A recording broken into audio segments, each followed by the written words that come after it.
روز گذشته در مؤسسه تحصیلات میانی عمومی رقم 7 دهی بسمانده نوی دیوشتیچ بخشیده به روز کنستیتوسیای جمهوری تاجیکستان معرفی اثر تازه‌نشر دلاوران بسمانده و افتتاح سینفخانه دفاعی ҳарбӣ چاره‌بینی با شکوه دایر گردید. نمایندگان مقامات اجرایی حکومت دولتی ولایت سوغد، تشکیلات مددگار مدافع، کمیسریت ҳарбӣ، سردار ریاست معارف ولایت و استادان دانشگاه دولتی حقوق بیزنس و سیاست تاجیکستان سراول از میدانچه سفارایی و سینفخانه دفاعی ҳарбӣ مؤسسه دیدن کردند. در دوره سفربرکنی جوانان به صف قواهای مسلح جمهوری تاجیکستان یک چاره‌بینی شده ایستاده است که برای بلند برداشتن حس وطندوستی جوانان یک زمینه مستحکم می‌باشد. برای همین من در نزد مکتب امروز چاره‌بینی 6 سالگی به خدمتچیان ҳарбӣ که از صف قواهای مسلح جمهوری تاجیکستان خدمت ҳарбӣ را خدمت وطن را بود کردن دعوت شدند که با جوانان واخری گذرانده قاید در زمان تنجی گذشتن خدمت ҳарбӣ دعوت کردند از تجربه 2 ساله که در صف قواهای مسلح تاجیکستان خدمت کردند با جوانان صحبت کرده ایستادند. چنین چاره‌بینی‌ها رو منتظم گذراندن نکرد برای اینکه در مکتب تربیت ҳарбӣ وطن دوستی زیاد میشد. به صف قواهای مسلح خدمت کردن جوانان دعوت رفتن یک شرف بزرگ میشد برای جوانان.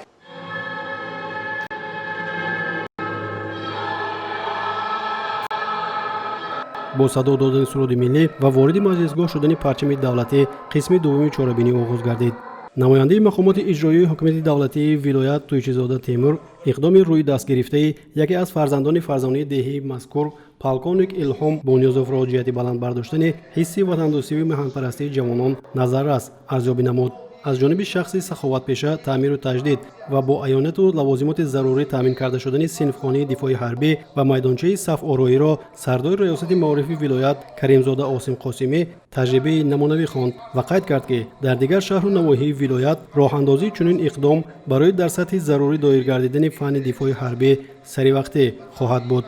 از نام مأموریت مؤسسه تحصیلات میانی عمومی رقم 7 منتداری خویش را و سروری مملکت پیشوای معظم ملت محترم امامالله رحمان و بعدا با حکومت ولایت و حکومت ناحیه و عرض سپاس خویش را با پالکونیک بونیازوف الهام جان منتداری بیان کردنی هستم. با دستگیری آن کس سینفخانه فنی آمادگی ابتدایی ҳарбӣ از نو تعمیر و تمرین کرده شده با تجهیزات‌های نوین و زمانوی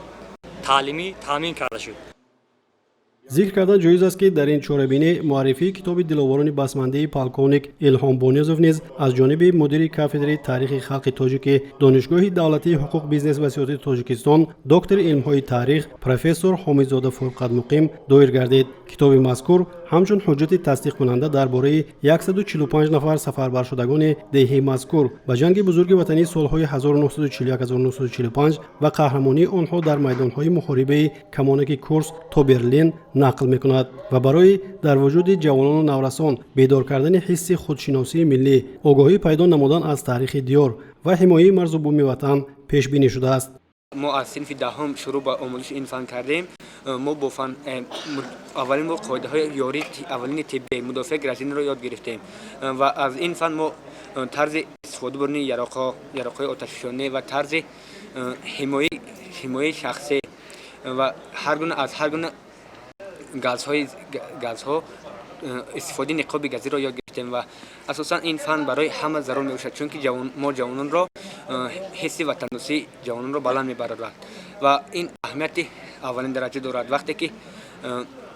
انسان خوانندگان مکتب را تمام میکنند پس از ختم البته به صف قواهای مسلح داخل میشوند و این طور گفتیم حس وطندوستی را بالا میبرد و اینچنین به حیات آسایشته هر یک شخص را تیار میکند. در انتها از جانب مهمانان و تشکیل کنندگان چاره‌بینی به سروران 3 مؤسسه تحصیلات میانی عمومی دهی بسمانده قسم یکم و دوم کتاب تاریخ ҳарбӣ تاجیکستان که با قلم پالکونیک نظرشویев در هم‌مؤلفی الهام بونیازوف روی چاپ آمده است سپرده شد. اینچنین با 37 نفر فرزندان و نبیرگان اشتراکچیان جنگ بزرگ وطنی دهه نسخه کتاب دلاوران بسمانده دسترس و جوانان نو از خدمت مادر وطن برگشته و خوانندگان صنف‌های بالایی با افتخارنامه‌ها سرفراز گردانده شدند.